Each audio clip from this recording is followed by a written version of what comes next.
Hello friends, welcome to the solitude education. Now tension member पढ़ रहे हैं बच्चे। और टेंशन मेंबर की अगर मैं सीरीज की बात करूं तो टेंशन मेंबर में ये हमारा नेक्स्ट क्वेश्चन एसएससी जेईई में आया है बच्चे। क्वेश्चन 2005 के अंदर, एज यू सी यहाँ पे देखो क्वेश्चन को बच्चे। Now this question is coming in SSC JEE 2005 and 15 marks का ये प्रॉब्लम था। काफी अच्छा सवाल, बहुत ही बेहतरीन सवाल मैं ये कहूँगा। काफी कॉन्सेप्ट क्लियरिटी होगी आपकी इस क्वेश्चन से। मैं ऑलरेडी बच्चे मैंने आपको बताया कि स्टील जितना भी आगे वाला स्टील वाला पोर्शन है सारा कॉम्प्लिकेटेड है। जितना भी आगे स्टील हम पढ़ेंगे सारा टोटली कॉम्प्लिकेटेड स्टील है, मतलब जो हर बच्चे को नहीं आता है। ठीक है, चल पढ़ो क्वेश्चन को ध्यान से। क्वेश्चन क्या बोल रहा है? बोलता है ए मेंबर ऑफ विट्रास ISA 125x95 यानी कि 120 यानी कि अनइक्वल एंगल सेक्शन है। ये इसकी लॉन्गर लेग है 125 और 95 इज द शॉर्टर लेग। ठीक है, is used to carry a tensile load of 180 kilonewton. ये एक 180 किलोन्यूटन के टेंसाइल लोड को कैरी करता है। The angle section is connected to a 10 mm thick gusset plate. ये जो एंगल सेक्शन है ये 10 mm की गसेट प्लेट से कनेक्ट है। ठीक है, ये जो एंगल सेक्शन था मेरा, ये the angle section is connected to a 10 mm thick gusset plate through the longer leg. ये किससे कनेक्टेड है बच्चे? लॉन्गर लेग से कनेक्टेड है। Through the longer leg by 5 power driven shop rivets as shown in figure. ये जो angle section था ये अपनी लॉन्गर लेग से कनेक्टेड है, वो भी 5 रिवेट से है। और 5 रिवेट का पैटर्न कैसे बच्चे? कुछ ऐसे दिया हुआ है। जो मेरी रिवेट्स है 5 रिवेट्स, उनका पैटर्न कुछ इस तरह से दिया हुआ है एज शोन इन फिगर। आगे बोलता है select a suitable angle thickness and rivet diameter. ठीक है, देखो बच्चों, अब क्वेश्चन को छोड़ो, पढ़ो। फिगर में सब कुछ है, फिगर में सब कुछ दिया हुआ है। और कोई क्या बोलता है, बड़ी बातों को ध्यान से सुनना। बोलता है कि बच्चे ये एक एंगल सेक्शन था, एंगल सेक्शन है मेरा कैसा? Date is ISA 125x95। Clear है? ये मेरा एंगल सेक्शन है, यानी कि ये जो मेरी लेग है, now this is the longer leg. अगर मैं बात करता हूं तो बच्चे ये मेरी लॉन्गर लेग है। ठीक है, now this is the longer leg. ये मेरी लॉन्गर लेग है और लॉन्गर लेग कितनी है? That is of 125 mm। ठीक है, और ये मेरी शॉर्टर लेग है। ये मेरी क्या है? Shorter leg. Now this is the shorter leg, और शॉर्टर लेग क्या होती है? That is of 95 mm। Shorter leg क्या होती है मेरी? 95। लॉन्गर लेग है 125 mm और शॉर्टर लेग है मेरी 95 mm। लेकिन ये जो एंगल सेक्शन और ये मेरी गसेट प्लेट है बच्चे, now this is the gusset plate. और जो गसेट प्लेट की थिकनेस है, now this is the gusset plate, और गसेट प्लेट की जो थिकनेस है वो है मेरी 10 mm। कितनी है? 10 mm। कितनी है? 10 mm है। क्लियर है? अब ये जो एंगल सेक्शन था, ये इसकी जो लॉन्गर लेग है ये गसेट प्लेट से कनेक्ट है। कैसे कनेक्ट है? 5 रिवेट्स की, इससे पावर ड्रिवन रिवेट्स हैं। 5 रिवेट का पैटर्न कैसे बच्चे? ऐसे 1 2 3 4 5। ठीक है, लेकिन वो 2 जगह से कनेक्टेड है। एक यहाँ पे कनेक्शन हो रखा है, एक इस रो में बच्चे कनेक्शन हो रखा है, दूसरा इस रो में कनेक्शन हो रखा है। पहले जो केसेस मैंने आपसे डिस्कस किए थे, पहले केसेस मैंने बताया था कि केवल एक लाइन रहती थी रिवेट की, लेकिन यहाँ पे स्टैगर्ड रिवेटिंग की गई है। यहाँ पे रिवेटिंग कैसी है बच्चे? स्टैगर्ड रिवेटिंग की गई है। बात समझ में आई? अब बोलता है कि सेलेक्ट ए सुटेबल एंगल थिकनेस। ठीक है, अब एंड रिवेट डायमीटर। आगे बोलता है कि रिवेट डायमीटर भी बताना है। ठीक है, चलो ये तो बड़ा कोई इशू नहीं है, रिवेट डायमीटर आपको निकालना है। उनविन ने आपको एक फॉर्मूला बताया है कि किसी भी प्लेट में अगर आपको कितने डायमीटर की रिवेट या बोल्ट यूज करनी है, तो उनविन ने एक फॉर्मूला दिया है 6.01 × T। और ये रिवेट्स भी कहां पे दिए हैं बच्चे? ये एंगल सेक्शन की तो थिकनेस पता नहीं है, ऑब्वियस सी बात है। गसेट प्लेट की मेरे को पता है 10 mm की थिकनेस है, तो मैं यहां से उनविन फॉर्मूले का यूज करके मैं क्या कर सकता हूं बच्चे? मैं उनविन फॉर्मूले का यूज करके कि कितने डायमीटर की रिवेट लेनी चाहिए। Now diameter of the rivet 5 कितना होता है? Now 6.01 √T।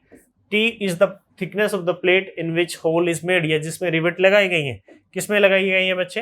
वो 10 mm की गसेट प्लेट में लगाना। 5 is coming out to be that is 6.01 into √10। इसको फाइनली आप कैलकुलेट करो। You have to calculate down now 6.01 into √10। It is coming out to be 19। तो जो डायमीटर आएगा now 5, it is coming out to be of 19 mm। कितना आएगा? 19 mm। यानी कि मेरे को जो गसेट प्लेट मेरे को जो रिवेट लगानी है उनका डायमीटर कितना होगा? उनका डायमीटर कितना होगा बच्चे? 19 mm होगा।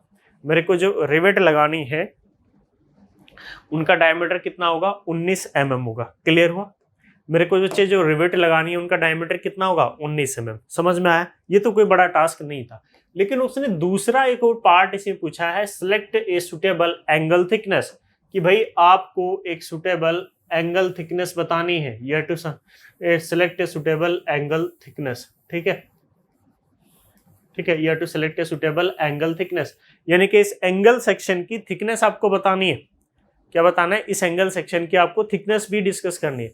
तो बच्चे जब आपको थिकनेस निकालनी है तो कैसे निकालोगे? मेरे पास एक तरीका है, मैं पहले भी इस तरह का क्वेश्चन आपको करवाया है, लेकिन वो थोड़ा सा आसान क्वेश्चन था। क्या था भाई? लोड दिया है, कितना लोड ट्रांसफर करना है। ठीक है, लोड दे रखा है ना आपको, देखो यहाँ पे क्वेश्चन में पढ़ो कितना लोड ट्रांसफर करना है। Now you have to transfer a load of 180 kilonewton. 180 kilonewton का बच्चे लोड ट्रांसफर करना है। परमिसिबल स्ट्रेस, एक्सियल टेंशन की बात कर रहा है। परमिसिबल स्ट्रेस आपको पता है, WSM अल्टीमेट तो पता नहीं, WSM का क्वेश्चन है तो 0.6 FI होता है। स्ट्रेस पता है, लोड डिवाइड बाय स्ट्रेस कर दूंगा तो कितना एरिया की रिक्वायरमेंट होगी नेट एरिया की, वो आ जाएगा मेरे पास। अगर वो नेट एरिया इस एंगल सेक्शन के नेट एरिया के बराबर हो गया तो मेरे को एक कंडीशन मिल जाएगी वहां से, और मेरी क्या आ जाएगी बच्चे? थिकनेस आ जाएगी। समझ में आया? वहां से क्या आ जाएगी बच्चे? मेरी thickness.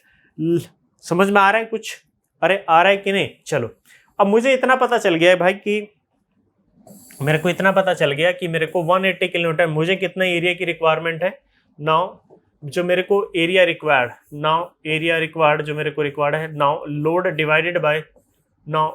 Divided by permissible stress. Permissible stress कितनी होती है? Now sigma 80। परमिसिबल स्ट्रेस कितनी होती है? सिग्मा 80। लोड कितना दिया है मेरा? 180 किलोन्यूटन। 180 किलोन्यूटन को मैंने न्यूटन में चेंज किया तो 10⁻³ से डिवाइड करना, मल्टीप्लाई करना पड़ेगा। परमिसिबल स्ट्रेस कितनी होती है? 0.6 FI। FI कितना होता है? Now of 250। कितनी होती है? Now of 250। क्लियर है? चलो, इसको मल्टीप्लाई नाउ 0.6 FI, ये मेरे जो वैल्यू आई है कैलकुलेट होने के बाद, now it is coming out to be 1200। तो जो मेरा एरिया रिक्वायर्ड है, कितने एरिया की बच्चे मेरे को रिक्वायर्ड होगी? Now area required. ठीक है, नाउ एरिया रिक्वायर्ड, तो एरिया रिक्वायर्ड आया मेरा 1200। ठीक है, नाउ एरिया रिक्वायर्ड कितना हुआ? Now area required it is coming out to be of 1200। ठीक है, 1200।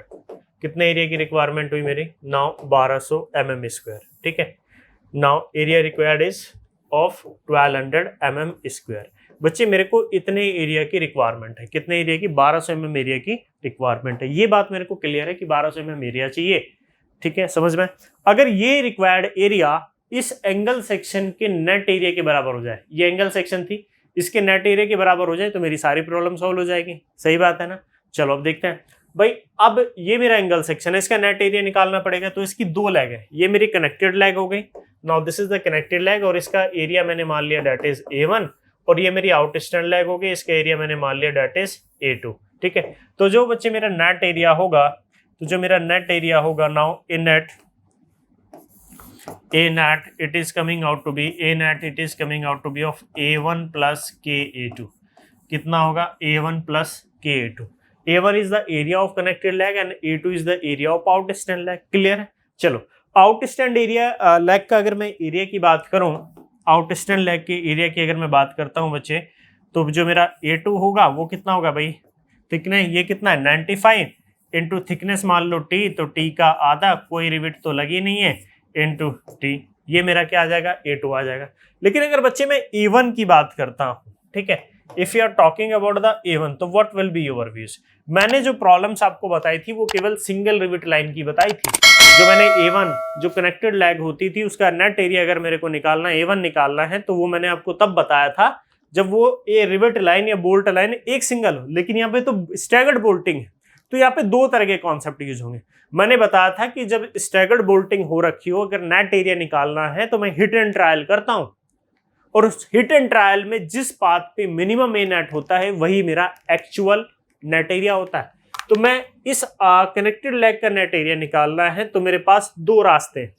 पहला रास्ता तो बच्चे ये है कि मैं ये मान लूं कि जो मेरी रिविट है वो ये मेरी इस सेक्शन के अलोंग फेल कर रही है, सेक्शन 1 के अलोंग फेल कर रही है, ये मेरा 1 1। ठीक है, दूसरा रास्ता मेरे पास क्या है? मैं ये मान लूं बच्चे कि जो मेरी रिविट्स है now they are fail along like this. ये बच्चे कुछ इस तरह फेल कर रही है, वो कुछ इस तरह फेल कर रही है, पाथ 2 1 2 1 ऐसे भी तो फेल कर सकती है। बाकी तो आगे सिमेट्रिकल पैटर्न है तो कोई चेक करने की रिक्वायरमेंट है नहीं। अब कुछ बच्चे बोलेंगे सर 1 2 3 फिर ऐसे लेके आओ ऐसे लेके, बच्चे वो ऐसे थोड़ी ना फेल करता है, प्लेट है, ठीक है। आगे तो सिमिलरिटी है ना, सिमेट्री, तो या तो आइदर वो 1 1 के थ्रू फेल कर सकती है या फिर आइदर 1 2 1 के थ्रू फेल कर सकती है, ऐसे ही फेल करेगी। इन दोनों में मेरा जो भी मिनिमम ए नेट होगा, जो भी मिनिमम एरिया होगा वही मेरा एक्चुअल A1 होगा। तो चलो मैंने मान लिया कि अगर वो 1 1 के अलोंग फेल कर रही है, अगर वो मान लो 1 1 के अलोंग फेल कर रही है, तो मेरे को ये बात बताओ, मैं इसको थोड़ा सा छोटा कर लेता हूं यहाँ पे। अगर मान लो बच्चों की वो 1 1 के अलोंग फेल कर रही है 1 1, तो मेरी नेट विड्थ कितनी है 125 mm, कितनी है now net width is 125 mm। Rivet hole कितना है 19 mm का रिविट आई थी, होल कितना हो जाएगा 21.5, ठीक है, माइनस 21.5, ठीक है, माइनस थिकनेस का आधा इंटू टी, यही होगा। अरे यही होगा कि नहीं, इसको सॉल्व करना। तो 125 minus 21.5 it is 103.5, it is 103.5 T 103.5 minus T 103.5 minus T by 2 into T, यही होगा, ठीक है। अगर मान लो वो 1 to 1 के अलोंग फेल करिए, if it is fail along 1 to 1, अगर बच्चे किसके अलोंग 1 to 1 के अलोंग फेल कर रही है, तो मेरा ए नेट कितना होगा और A1 कितना हो जाएगा, फिर मेरी स्टैगर्ड पिच भी काउंट है, यानी कि S²/4G रूल वहां पे एक्ट होने लगेगा। तो उस कंडीशन में कितना होता है, विड्थ कितनी है नाउ 125 माइनस कितने रिविट होल्ड है, 2 रिविट है नाउ, एक ये रिविट नाउ 2 मल्टीप्लाई में 21.5 माइनस थिकनेस का आधा into T plus S²/4G rule भी लगता है। S कितनी स्टैगर्ड पिच बच्चे कितनी है 50, स्टैगर्ड पिच कितनी दी है 50 का square divided by 4G, G is the gauge distance, कितनी दे रखी है ये भी 50 है, इंटू थिकनेस, यही होगा। Now you can solve this problem. आप इसको सॉल्व कर सकते हैं बच्चे इन दोनों में से। नाउ ये कितनी वैल्यू होगी, अभी सर देखो नाउ 50 से 50 मेरा कैंसिल हुआ, नाउ 50 से 50 कैंसिल हुआ मेरा, ठीक है। नाउ 2 मल्टीप्लाई में 21.5 now 125 minus this plus now 50 divided by 4, तो ये वैल्यू आ रही है 94.5, ये कितनी आएगी now 94.5 minus T by 2 into T, यही आया। तो मुझे ये बताओ इन दोनों में से मिनिमम कौन है भाई, एक तो मेरा ये है और दूसरा ये। मैंने बताया था कि जब आप हिट एंड ट्रायल करते हैं तो जिस पाथ के अलोंग आपका मिनिमम होता है वो ही मेरा एक्चुअल होता है, वही एक्चुअल एरिया होता है ना।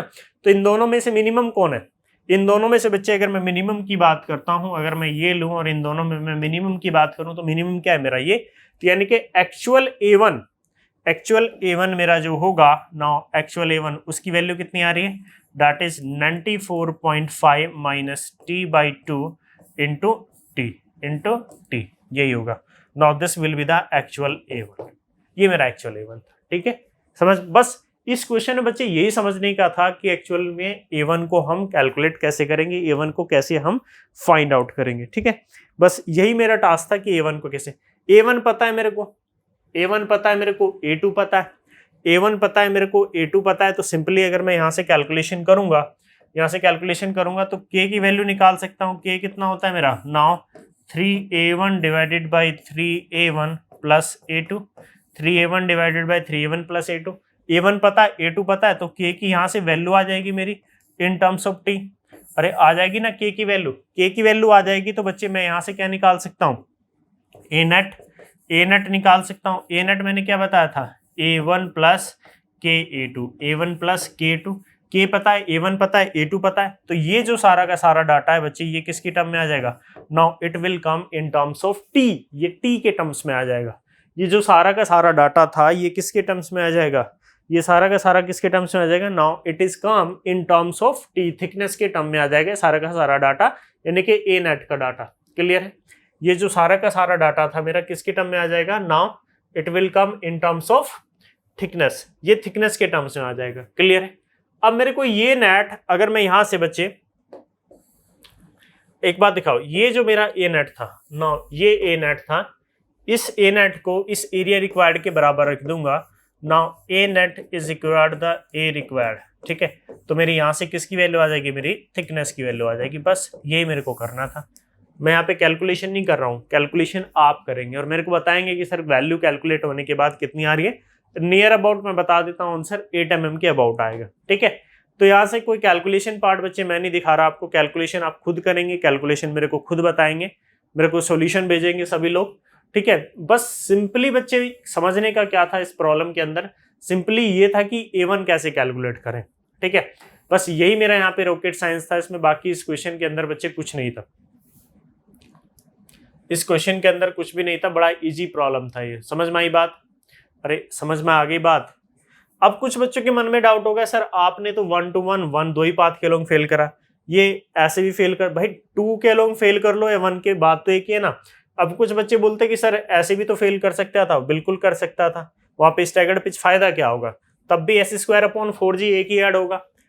अगर आप बोलो कि सर ये ऐसे भी तो फेल कर सकता था, यस हो सकता था, 2 रिविट है, स्टैगर्ड पिच 50 है, गेज डिस्टेंस 50 है, तो फायदा क्या हुआ, ये तो 1 to 1 के लोग फेल कर लो, ऐसे फेल कर लो, बात तो एक ही आएगी। ठीक है, तो बात समझ में आई बच्चे। तो मेनली इशू था बस A1 कैलकुलेशन का, वो आपने कर लिया, इसका मतलब सारा का सारा प्रॉब्लम आपका सॉल्व हो गया। क्लियर, चलो, तो काफी अच्छा प्रॉब्लम था ये, यू कैन नोट डाउन, आप इतना पोर्शन नोट कर सकते हैं। ठीक है, and after that you have to note down this portion की डायमीटर कितना आया। ठीक है, उसके बाद मैंने बताया था एरिया रिक्वायर्ड कैसे निकाला, एरिया रिक्वायर्ड कितना था मेरा, दैट इज 1200 mm²।